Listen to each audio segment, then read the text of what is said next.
तुम्हा मग कोण्या देही कराला सार्थक पहा हो विवेक करो नियश बहार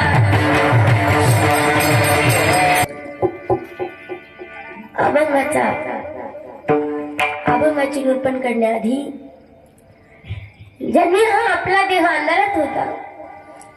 आणि अशा या अंधारमय देहाला उजेडात करण्याचं कार्य केले संत शिरोमणी संत शिवयोगी संजीवन समाधी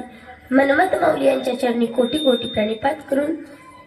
ज्यांनी आम्हाला जाती व्यवस्थेपासून दूर केलं अंधश्रद्धेपासून दूर केले समानतेचा समतेचा संदेश ज्या महामानवानी ज्या महापुरुषांनी